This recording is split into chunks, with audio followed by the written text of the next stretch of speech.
साधं जेवणाचं अख्खे मुंबई जेवण इतकं जेवायला मला लागलेत माझे खेड्यातले गरीब मराठी तुमच्यासाठी. आपण आपल्याला त्रास देवर आपण कमी नाही.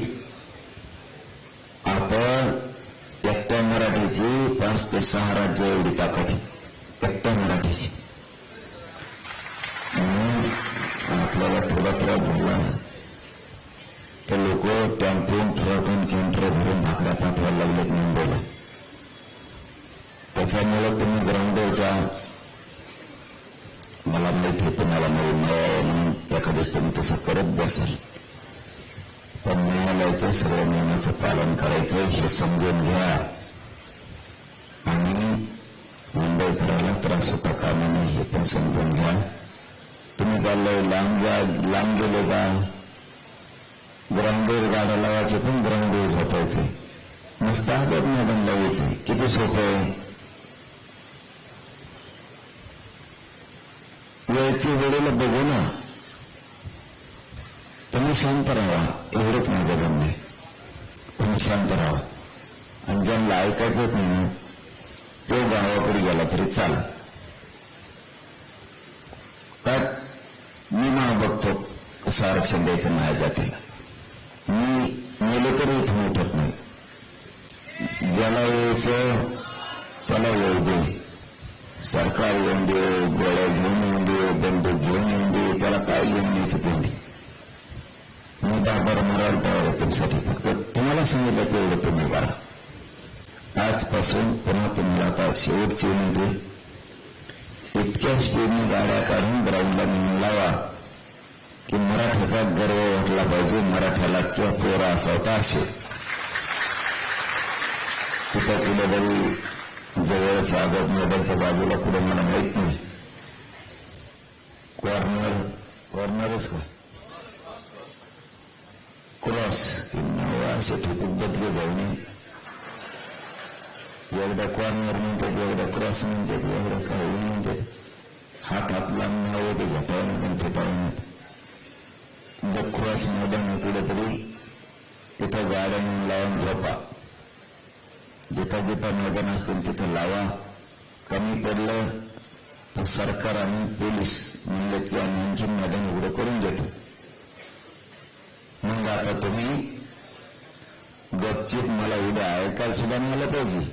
आज रात्री तर उद्या नाही तर मी पोराचं टून पाठवीन आणि त्या बापाला नावायला गावाकडे फोन करून या दलिंदरला तिकडे घेऊन जा म्हणून हे पक्षाच्या अवलादे हे ध्यानात ठेव. म्हणून आता सगळ्यांनी ग्राउंडवर जाऊन झोपा. कुणीही रोडवर गाड्या ठेवू नका. मला जात जिंकायची, तुमच्यामुळे मला जात हरवू नये. त्याच्या पुढे तुम्हाला आता बोलत नाही. मुंबईच्या बाहेरून येणारे जे लोक आहेत त्यांना विषयवरतीच थांबवा. तुम्ही शनिवार रविवारी असं म्हटलं की सुट्ट्यांचा दिवस आहे. कोण म्हणलं? जे बाहेरून येणारे लोक आहेत त्यांना विषयवरतीच थांबवा असं काय आहे का? किंवा तुम्ही काय त्यांना आवाहन करता? काय ऑर्डर्स आहेत? असं कोर्ट म्हणाला म्हणा ते गर्दी होते तर थांबवा त्यांना. विषयवरतीच थांबवा. मी सांगितलं तुम्हाला न्याय देवता. मी तुम्हाला अंतरावलीत होतो 10 दिवसापूर्वी सांगितलं. गरिबांचा आधार न्याय देवता. सरकारने न्याय नाही दिलं, न्याय देवता न्याय देते. तसं न्याय देवता आम्हाला न्याय देणार.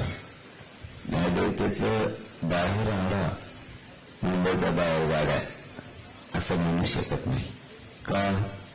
तुम्ही या पण शांततेत गाड्या लावा. तुम्ही शांततेत तिथं बसा. हे न्याय देवता म्हणू शकतं. आडवा न्याय देवता म्हणू शकत नाही. न्याय देवता आम्हाला न्याय देणार. पण मी ऑर्डर बघितली नाही त्याच्यामुळे मी काय बोलू शकत नाही. पण नियमाचं पालन होणार.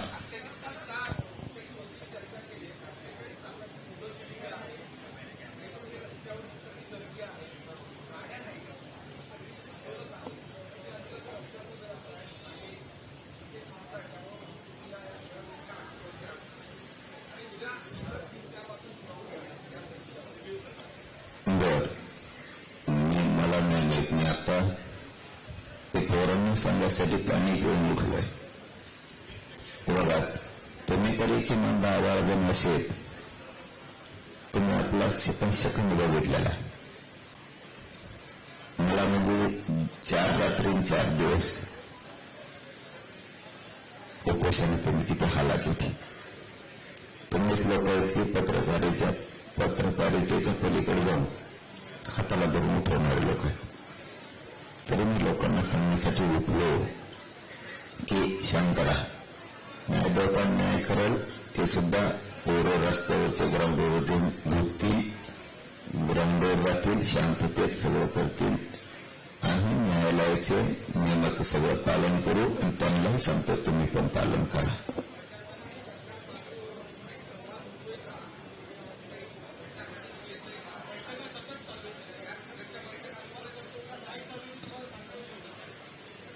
मी फक्त तुमच्याकडून ऐकतो. बैठका रात्रंदिवस सुरू आहेत म्हणून बघायला मिळत नाही, ऐकायला मिळत नाही, दिसत नाही. कशाच्या बैठका सरकारचं चालू ते आम्हाला माहीत नाही. पण आमच्याकडे काही निरोप नाही. त्यांच्याच बैठका सुरू असते. लगन गोळी चालू असेल त्यांची तिकडे दुसरी.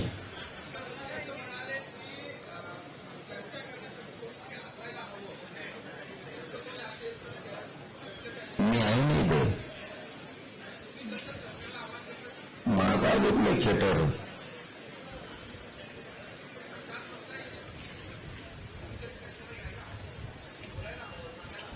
तुमच्या काय पायामुळे काय अशी कोणची पद्धती. आम्ही चर्चा लिहावं नामकं करावं. चर्चा फिरचाल नाही पाठवत आम्ही कोणा तिकडे गेलं फोटो पाहिजे. तुम्हाला याला काय झालं चर्चेला. तुम्ही चर्चा लिहा ना. बाकीचे मंत्री बाकीचे चर्चा करणारे 500-500 किलोमीटर येते.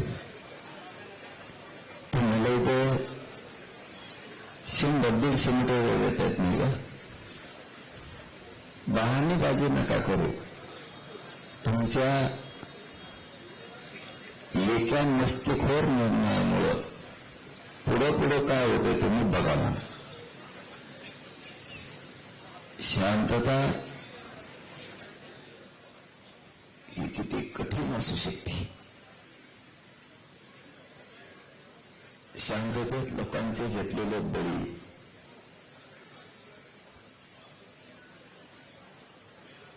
याची किती परिसीमा अवघड असते हे देवेंद्र फडणवीसला कळत.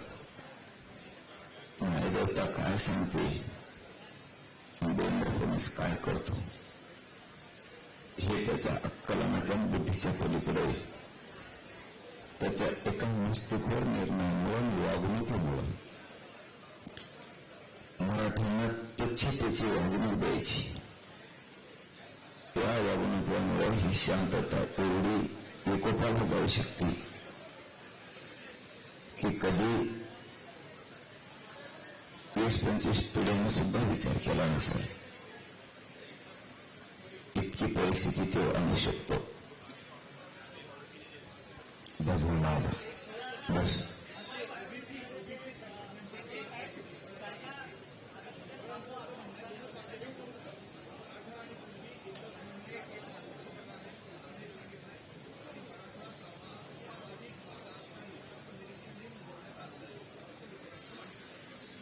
त्याला तर कोली तुम्ही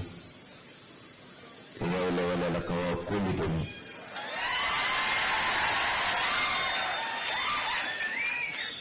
मराठा आणि कुणबी हे फायनल आहे आणि त्याच्यावर राहणार. त्याला मी महत्व देत नाही. बस झाला तर मनातून आंदोलन गेले.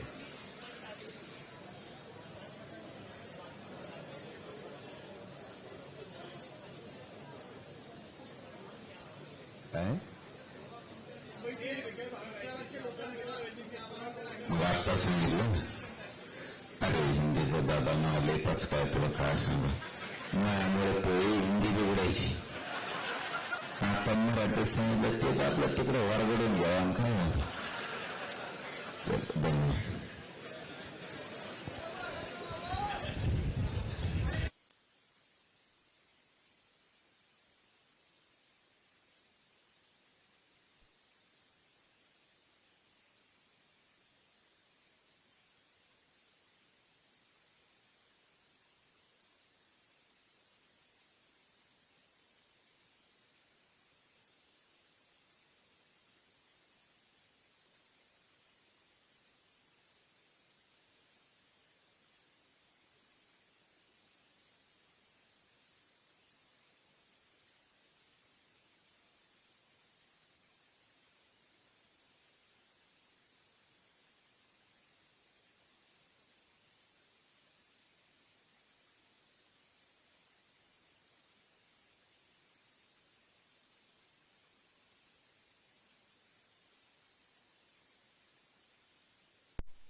साहेबांनी सांगितल्याप्रमाणे मी कार पार्किंगच्या बद्दल पुन्हा एकदा तुम्हाला